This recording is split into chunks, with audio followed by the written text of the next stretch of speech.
আখেরি মোনাজাতের মাধ্যমে শেষ হলো শিল্পী সমিতির শপথ গ্রহণ। চাওয়া হলো পর্যাপ্ত পরিমাণে সিনেমা বানানোর তৌফিক। কি এগুলা ভাই, মানে হুজুরের কি মানে আর কোনো জায়গা ছিল না যে জায়গা গিয়া মোনাজাত করার মতন? আর কোনো জায়গা নাই? এই শিল্পী সমিতির একটা জায়গার মতন যাওয়া লাগলো ওই জায়গা তার মোনাজাত করার লেগা? এটা কোনো কথা হইলো? একজন হুজুর, তার কি মানে ভিতরে কোনো বিবেক বোধ নাই যে আমি কোন জায়গায় গিয়া দোয়া করতেছি, কি দোয়া করতেছি, কার কাছে কি দোয়া করতেছি?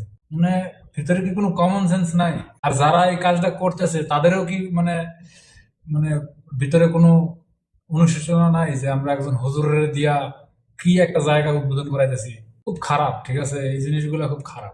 হুজুরদেরও আসলে দোষ দিমো কেমনে? মানে তাদেরও যে এই একটা অবস্থা, মানে তারা ঠিক মতন তাদের পরিবার সংসার চালানোর মতন আসলে ওইরকম ফাইন্যান্সিয়াল যে একটা ব্যাপার থাকে, ওটা খুবই কষ্টের মধ্যে তারা থাকে। তারপরেও তো রে ভাই, মানে এরকম জায়গায় যাওয়াটা তো আসলে কেমনে মানা যায়? দোয়া করতেছে, কি দোয়া করতেছে? পর্যাপ্ত পরিমাণের সিনেমা বানানোর তৌফিক। মানে খুবই হতাশাজনক, ঠিক আছে? খুবই হতাশাজনক। হুজুরদের আসলে খুব সচেতন থাকতে হবে এই সমস্ত বিষয়ে। আপনি আল্লাহর কাছে কি চাইতেছেন এটা তো বোঝা লাগবে। আপনি টাকার দিক তাকাইলেই তো সবসময় হইতো না, ঠিক আছে না? সব জায়গায় কি টাকার দিক তাকাইলে হইব?